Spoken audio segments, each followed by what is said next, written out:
Well, welcome everybody again to the Bold Vision podcast, where we spotlight business owners and leaders in the construction industry. And today I am so excited to have Seth Buma. He is the founder and CEO of Buma Landscaping. It is a landscape design build company that helps clients turn ordinary outdoor spaces into extraordinary living spaces and where memories are made.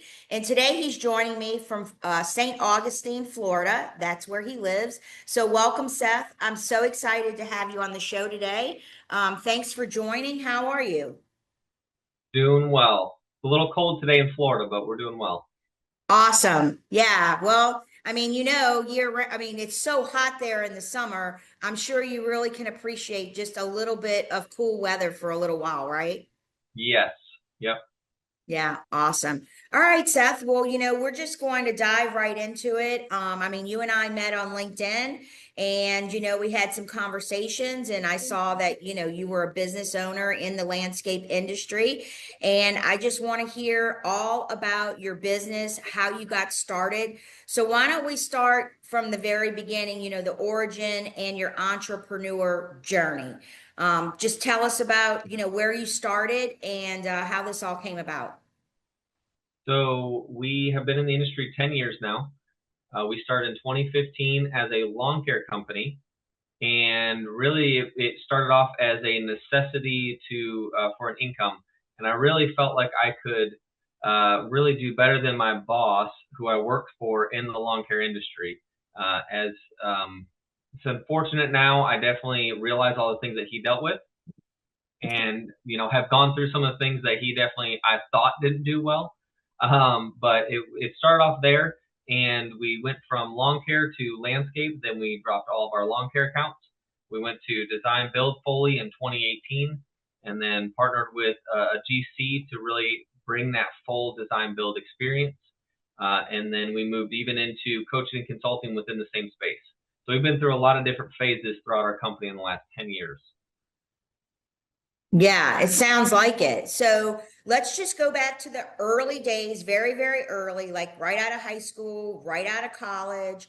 What made you decide to, take this leap of faith? And, what did you do before the landscaping journey?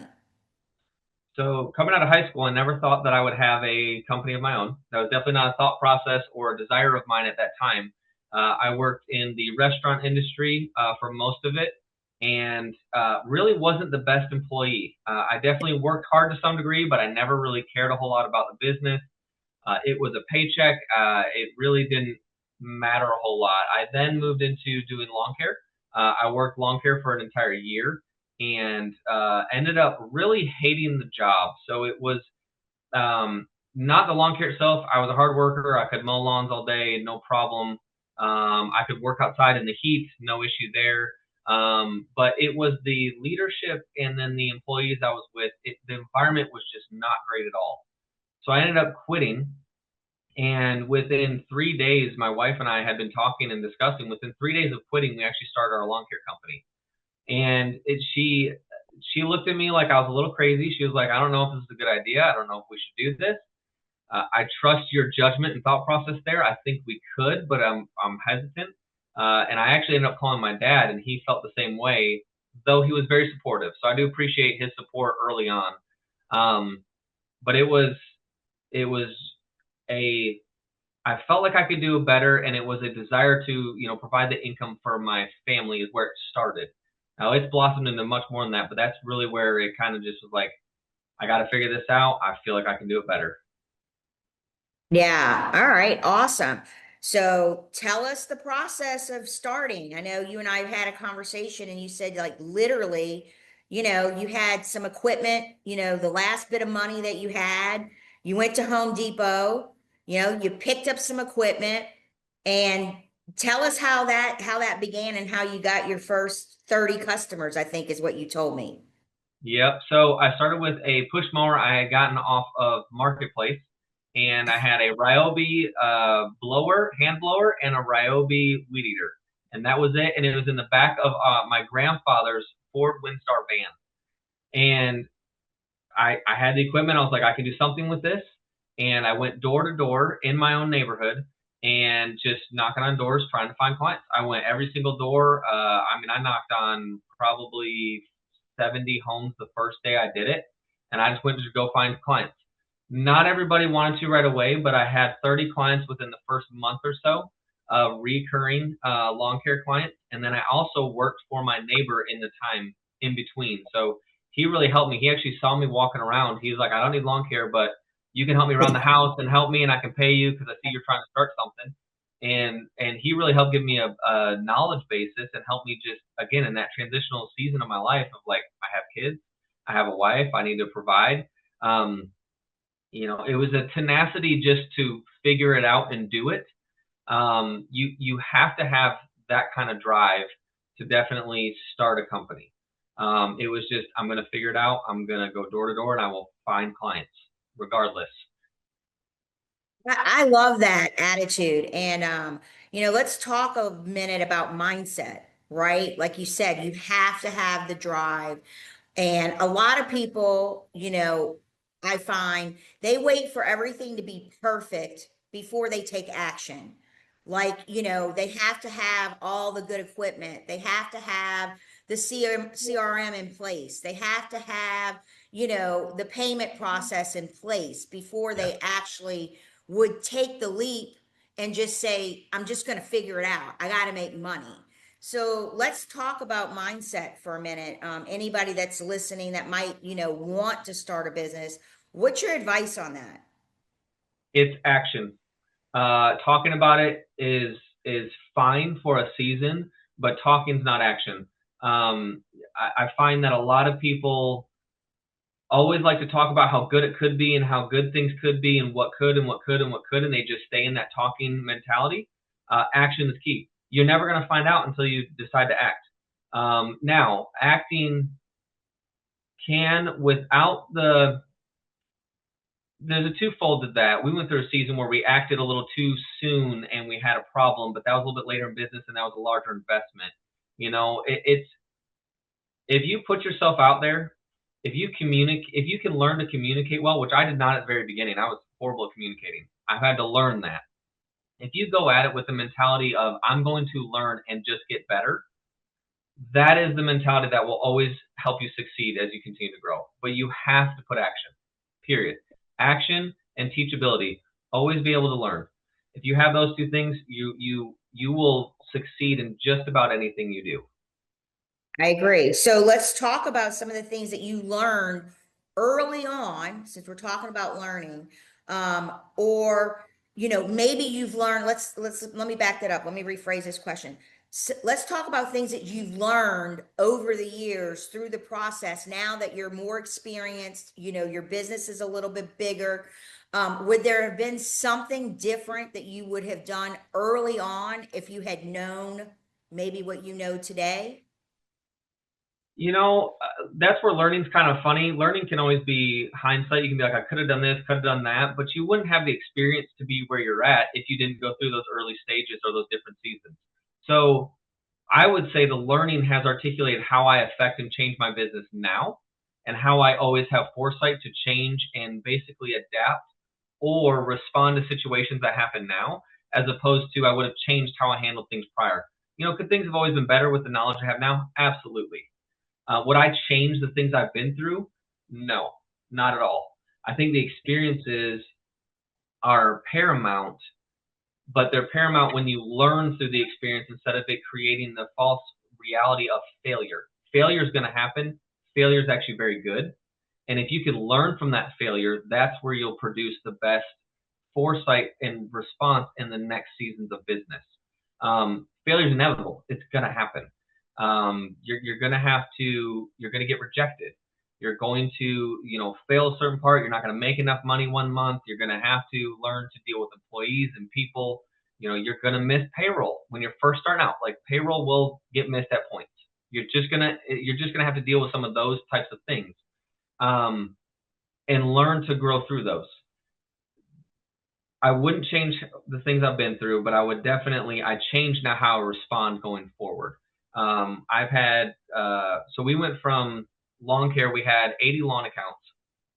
by 2017. We started in 2015. By 2017, we had about 80 consistent lawn accounts. We're doing decent. We're trying to build a team a little bit. We had 2 trucks. I was trying to branch out and do some landscaping, but I just couldn't break through that and break through to do landscaping and lawn care effectively.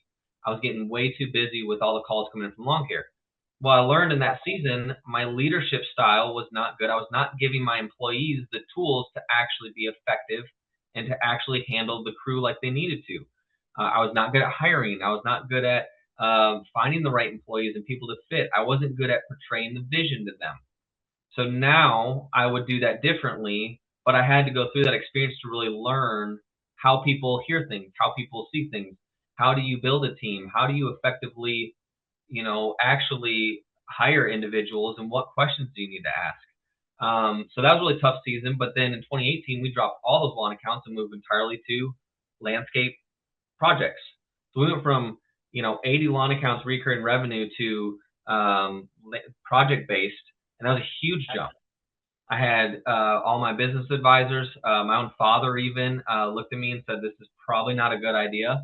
And I was like, I know that I need to do this. I'm too busy with the lawn accounts, and it's not producing what it's supposed to. I need to shift. This is where I'm really good at. And it ended up being one of the best decisions I ever made, but one of the scariest decisions I ever made.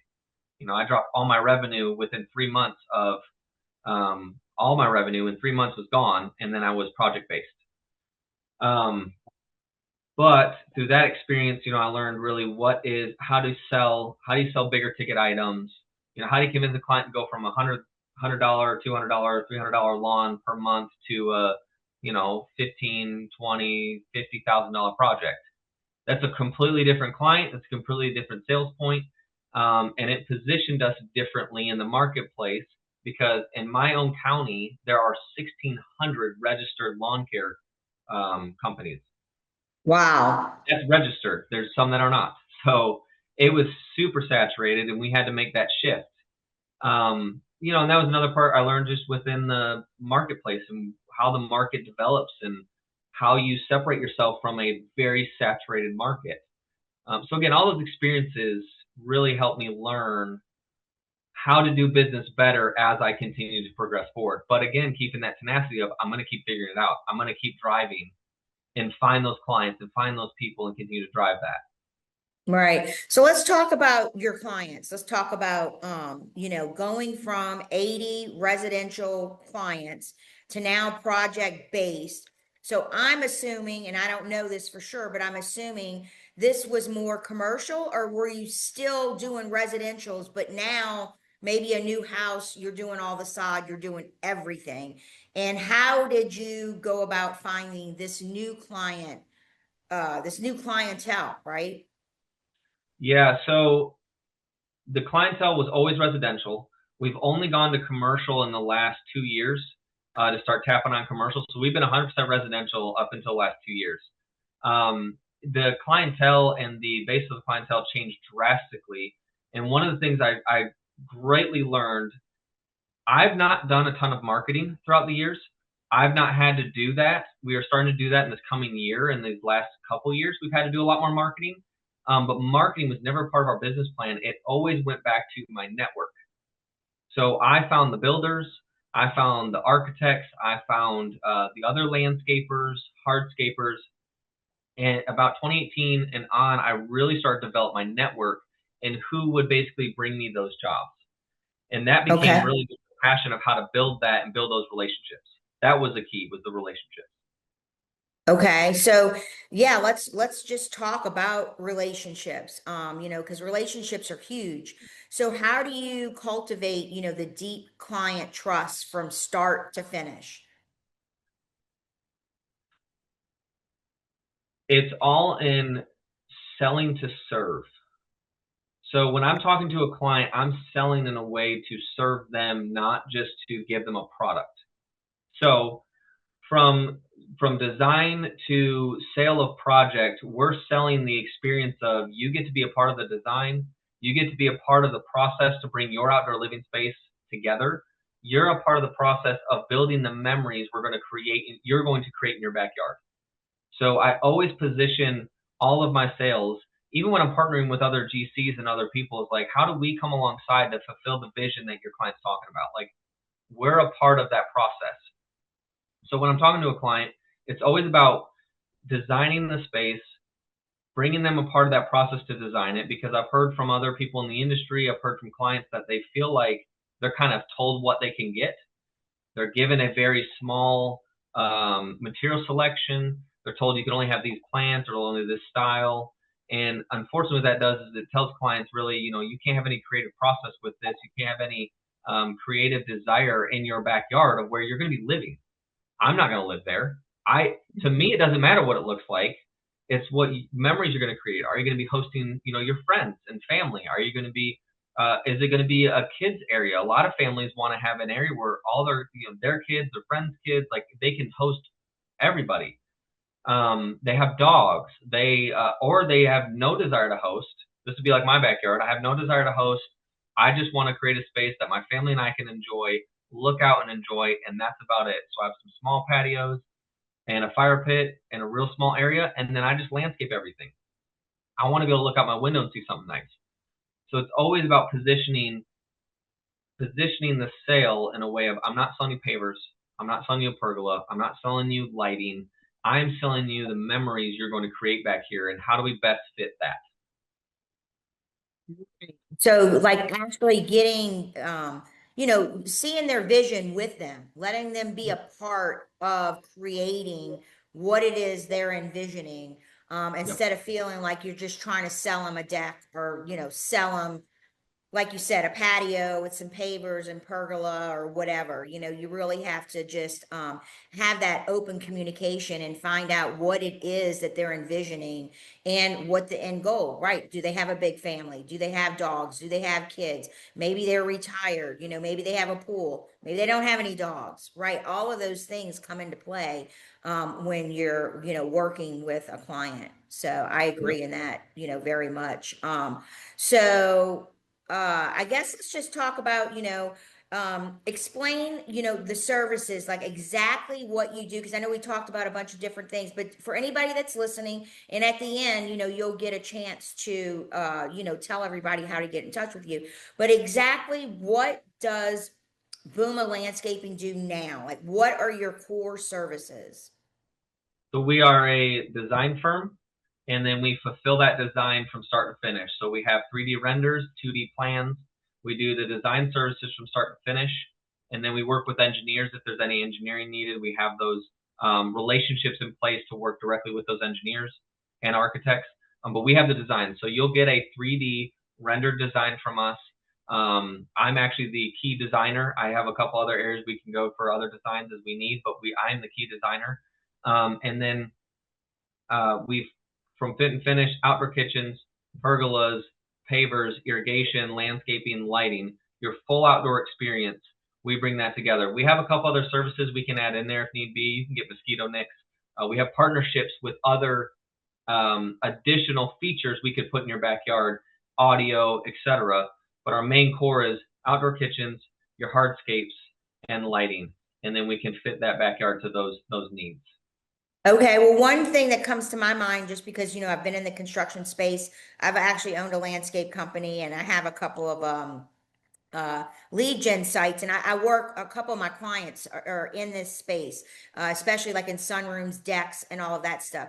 So what about decks? What about yeah, I know you said pergolas, but what about actual decks or covered patios or that type of thing?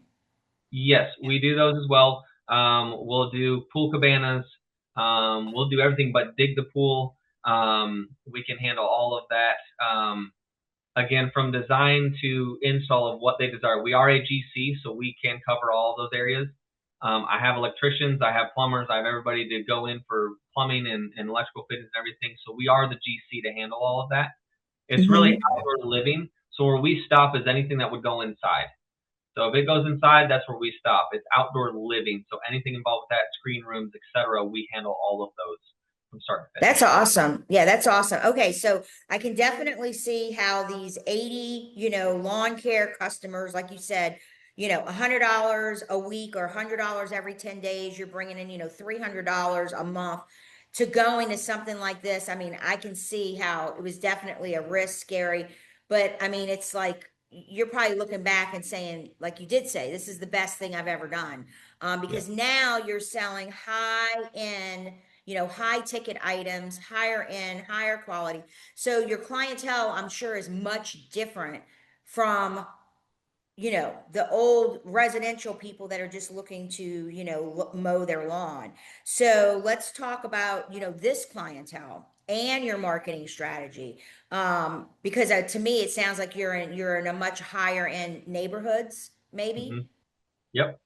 And so are you advertising? Is it like when you do a job, are you leaving the sign on the yard? Are you doing networking? Are these people finding you on Google? How is that happening besides the relationships? I understand you do have some architects and, some other partnerships that may send you referrals. Yep. So we're doing Google Ads right now. We do some social media posting just to showcase our projects. And then we do have a sign out on most of our projects, like our job box will have our actual logo and sign on it as we're completing that project. But a lot of it is word of mouth and the relationships. We're doing some of that marketing strategy right now, and we're kind of critiquing it and navigating it as we go. But I try to showcase as many of our projects as I can online, and then I try to get the design side first. So when we're partnering and we're articulating to clients and we're selling and marketing our services, it's the design first. I don't show a lot of pavers. I don't show a lot of pergolas and outdoor kitchens at this time. We really position ourselves as a designer, because when I come in as a designer and then I articulate also in that we are the builder, that is where we have sold the best volume and also just sell. We land those projects more times than not just because we are the designer. And I believe it positions us differently in the market from a marketing standpoint, being a designer. You have a lot of, again, operating companies, landscapers, people who are saying they can do these things where you don't have as many of the designer side. So from a marketing standpoint, I try to position us more as that designer. Mm-hmm. Okay. All right. Well, I mean, and I hear what you're saying. You're posting on social media a little bit. You are running some Google ads right now. And do you feel like those Google ads are bringing you calls? Because what are you like in a sponsored section at the top when people are searching for your services? Yep, it's beginning to. We started it pretty much at the beginning of the season, so we're not seeing a ton yet. We had a major slowdown in the end of last year, so we're adjusting our marketing strategy really in this season, because Okay. honestly, we never had to do it up until the last 6, 8 months. Never had to do it. Never had to like actually market heavily. Word of mouth and the partnerships really got us through most of our season. We grew season over season over season where it really didn't need to. We maybe could have earlier on if we had maybe a better understanding of the direction we wanted to finally go towards. But now we're really focused on, okay, we want to end up here in 3 years. So to do that, we have got to put these things in place. Our Right. strategic planning has changed a whole lot over the last 2 years.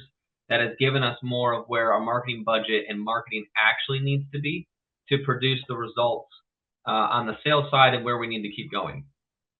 Right. Yeah.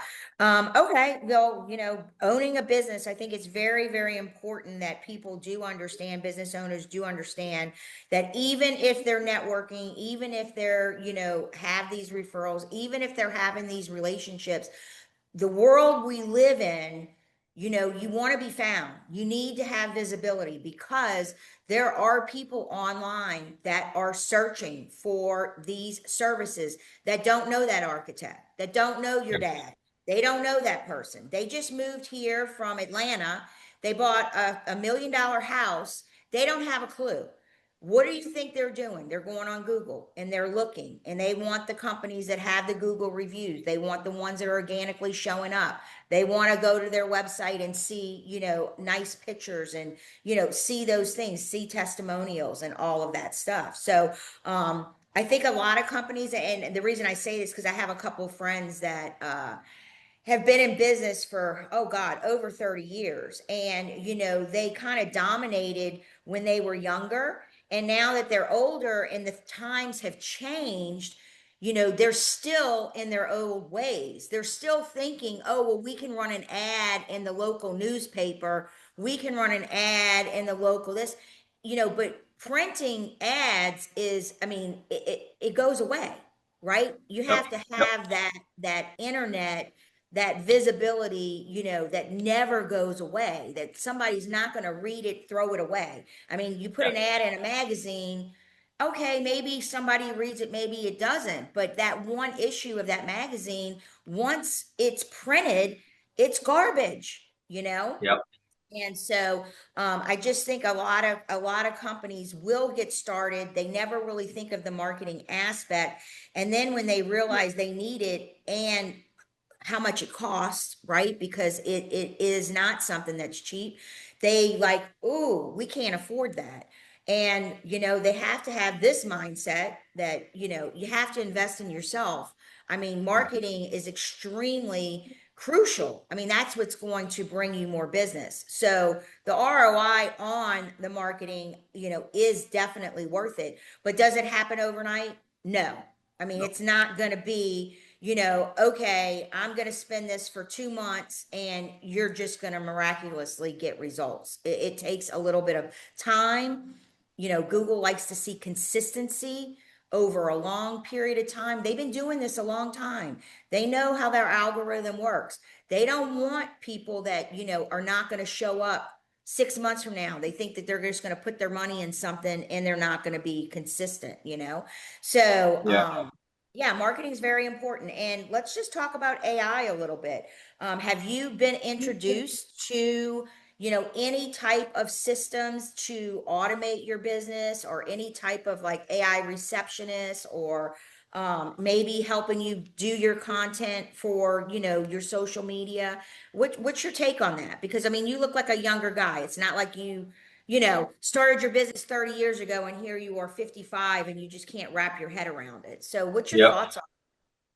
Yeah, AI is definitely coming and hitting the industry hard. I think we're going to see a lot of older generation not take it on as fast as they should.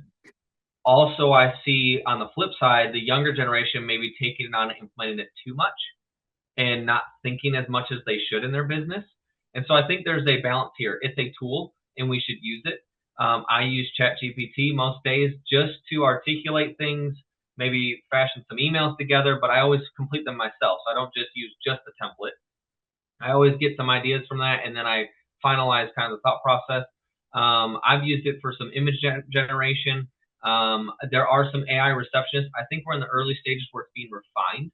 I don't think some of those things are they're finalized yet and they're the best they could be. So I'm going to wait a little bit to see some things more refined because they have some for estimating and some of these other things that you can kind of plug and play in there. They're great as a tool, and I think to get you started. I don't think they're the end all be all yet. I think it's coming where their systems will be awesome and we should utilize them. But again, it's a tool, so don't rely your entire company on it. We still need to think as humans and actually articulate things as humans and communicate as humans. I think Right. a lot of things getting lost is communication. And so we're going to see potentially a downtick in the communication ability. And that's probably one thing that concerns me is that communication side.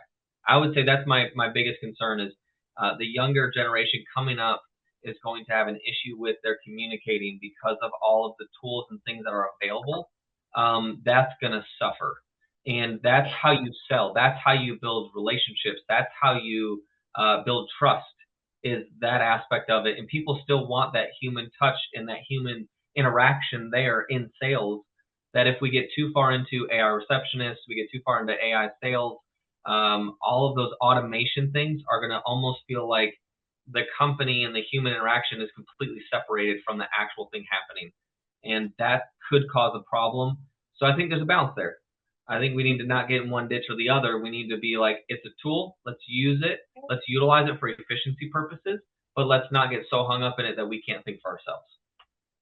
Absolutely. I mean, I agree with you 100%. It's absolutely a tool. And when used responsibly, and to build efficiency, but as long as you know when that human touch actually has to, step in and take over, and and close that deal and nurture that relationship. That's the key there, so I love your analogy about that. So let's just talk about your leadership and your company culture. I know that you're bigger. Let's talk about how many crews you have. Hopefully you've gotten better on your hiring skills. How's that going now these days? It's going good. So it's interesting, and I'll talk about kind of where it went up and down and how many crews and people we have. We have one crew that works full time for us. I have a couple other sub crews that will pull in when necessary. Our office staff is relatively small right now. We have a CFO, a COO, I'm the CEO, and then we have a part-time office manager who helps when things are just a little bit busier and needs to help, kind of clean up the books and everything. So we actually went through a company closure in the last year, is where we went super tight. We were growing. We had a company closure from our supply company, and we had to basically go down to bare bones again and begin to rebuild a little bit from there. So in 24, we had started a landscape supply company here in St. Augustine, where we had a 2-acre facility. We were moving a couple $100,000 worth of product on a site, and on that site, and had a tractor front loader, had a shop and everything there to set up for sales. And we operated that for we were almost exactly a year into it, and we had to close it. And it cost us $500,000 just to finalize that. And so we were in debt $500,000. And so looking at that number, we were like, well, we've got to downsize everything as quickly as possible. Unfortunately, we kept it open about 6 months too long. We didn't quite realize it or make decisions fast enough. That's where action is key.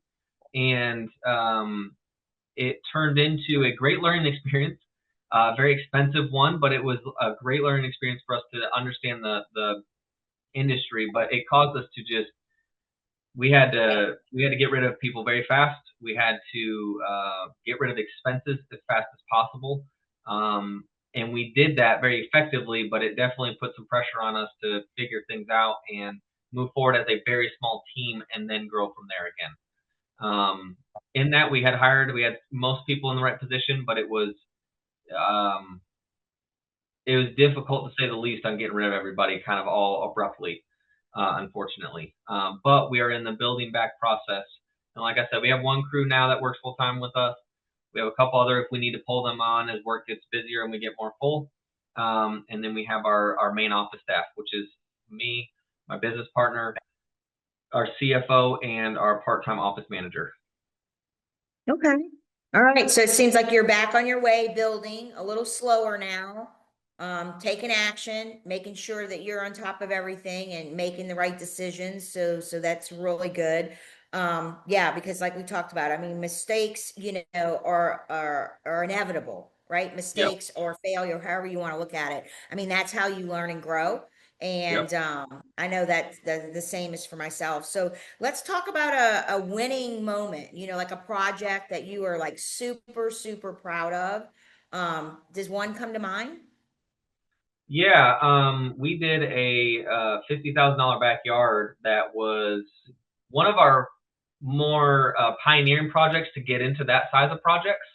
And I mean, we did everything from there was a pergola, there was pavers in it. We did a beautiful outdoor kitchen, and that was really setting precedence for what we could do and accomplish. I was confident in the layout and everything. It was just the execution was definitely a learning curve. Not that we didn't know how to install the things, it was just all of them together. We had done projects with them separate. It was just really nailing down and learning the process of, man, the conduit you got to run underneath and everything, and the preparation. That was 5 years ago we did that project, and it was just the most beautiful experience. The client was great. They absolutely loved it. And we did a massive lighting project with them too. And then they called us back to do some other little patio work and other things. We put on their project, we put on a fire pit that was all remote controlled by their phone. It was a Oh, super wow. cool fire pit. It was very expensive, but it was a really nice one. Their lighting package was fully remote and controlled by their phone. They could zone and dim everything. Really fun inside their pool deck and everything, and inside their seating wall. We went down their dock with lighting 300 linear feet and actually lit up the water and because they're right on the intercoastal, it was like the water and marshy area, and then the trees around and actually downlit those and cast shadows on their dock as you walk out there of the branches and everything. It was just a super cool, fun experience. One of the best clients we've ever had. And then out front, we actually built a water feature right next to their tree with some gardenias around it. And we've been back a few times, and it turned out amazing. So that's one of our pivotal projects we have been able to build. It sounds beautiful. I would Yeah. love to see pictures of that. I can just envision the lighting coming down on the water, the lighting on the deck. I bet you it's really beautiful. So, It's a lot of fun to put kudos. together. Yeah. Yeah, it sounds like you're very proud of that. All right, so let's just talk about business advice. What's the best business advice that you've ever received? Trust the process. Trust the process. Your camera went off. I don't know why it did. That was weird. Okay, there you go. All right, we're All right, back. I'm gonna ask again. So what's the best advice you've ever received? Trust the process. And who told you that? My father actually did. He told me that over the last 3 years as we were going through some of the most roller coaster effects in the business that we've ever gone through. So through that process, we were navigating, starting a company, closing a company. We were navigating a lot of different aspects to business that I hadn't been through and looking at a lot of different numbers that I wasn't prepared for. And he just looked at it, coming from a little bit more experience than I had. He looked at it like, it's okay. We're going to make it through this. I've seen worse. This is all right. But you got to trust the process and allow the process to happen. And when you trust the process with marketing, when you trust the process with your strategic plan, when you trust the process with your meetings with your business partner to establish things you want to do going forward, when you trust that process, you actually can kind of, as a business owner, not feel like you have to have such a tight grip on the company. You can let go just a little bit, let it do its thing, let the marketing do its thing, and just begin to trust a little bit more. I've always had this unfortunate, as entrepreneurs, I think we do this in general, this very tight grip on things to feel like I've got to control, manipulate, change, and adjust, and constantly. And that always ended up causing problems at different points. And so he just said, trust the process. We need to do this. And that was really getting out of the company closure to where we're at now. And the plan we have in the next 3 years is really finally starting to happen and grow and build. And I'm seeing it now, the fruit of that. That's awesome, because that leads right into my next question. So where do you see Buma Landscaping in the next 3 to 5 years? What's your vision? So in 3 years, we're going to have 3 crews, full-time crews. We will have residential. We're going to be 90% residential, 10% commercial. And the commercial is going to be boutique commercial, where we come in as the designer and the builder. We're going to have 3 crews. We're going to have a revenue goal of X. I have that number roughly slated in my mind and where we have that at. And then we're going to have 2 project managers to manage those crews. And we're going to have 2 sales managers to manage all the sales coming in. And then myself and my business partner will be able to step out a little bit of the company finally to really get more of a top view that we can actually better drive the machine as opposed to constantly having to be in it every day. Right. But once we get to those crews, and we have a marketing strategy to get there as well, and then the partnerships along the side that need to happen to get to those. So we have, for our 3-year vision, actually hit 3 crews and hit the revenue goal that we need to hit to maintain those crews, and the project manager and the sales managers. We have articulated an exact plan on basically, if we hit this goal, then we can hire and adjust this. If we then hit this goal, then we can add this crew and hire this manager, and add this truck and add this equipment that's necessary for that. So we have extremely strict targets that have to be met before those even make sense to add those types of people.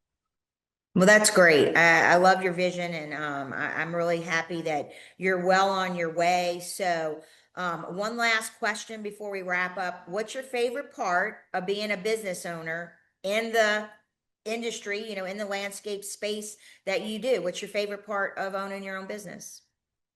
My favorite part is the stories and discussions I get in with other landscape owners in the industry. I love to network and be a part of how can I help the industry, how can I help the marketplace, and be I believe businesses should affect the community and the market they're a part of. If you're not affecting something, why are you in business? Because at the end of the day, go work for somebody and be good at your trade. If you're in business, I love the fact of being able to talk to people in the industry, asking them how they're doing, asking them what they see the marketplace doing, but then also helping each other and build this camaraderie and this community within the industry, to really build something and build the marketplace up so that we all win. And so as the owner, I like going and being able to talk to other owners and talk to other managers and go to FNGLA conferences and see the industry from a different perspective. And I really just enjoy that process and the people in the marketplace in that aspect. I think business is all about relationships, in my opinion. Money comes, money happens, but business is truly about relationships. Yes, you know what the saying is. People buy and work with people they like and trust, Yep. right? Yep. That's the key right there. So if you're Absolutely. likable and you're trustworthy, and you can build those relationships, I think people can be very successful and they can go very far in any type of business. And givers gain too. Be a giver. Yes. Have some value. Like you said, I really enjoyed the part about, when you're talking to clients, you really want them to be a part of that and create it with you and have that vision.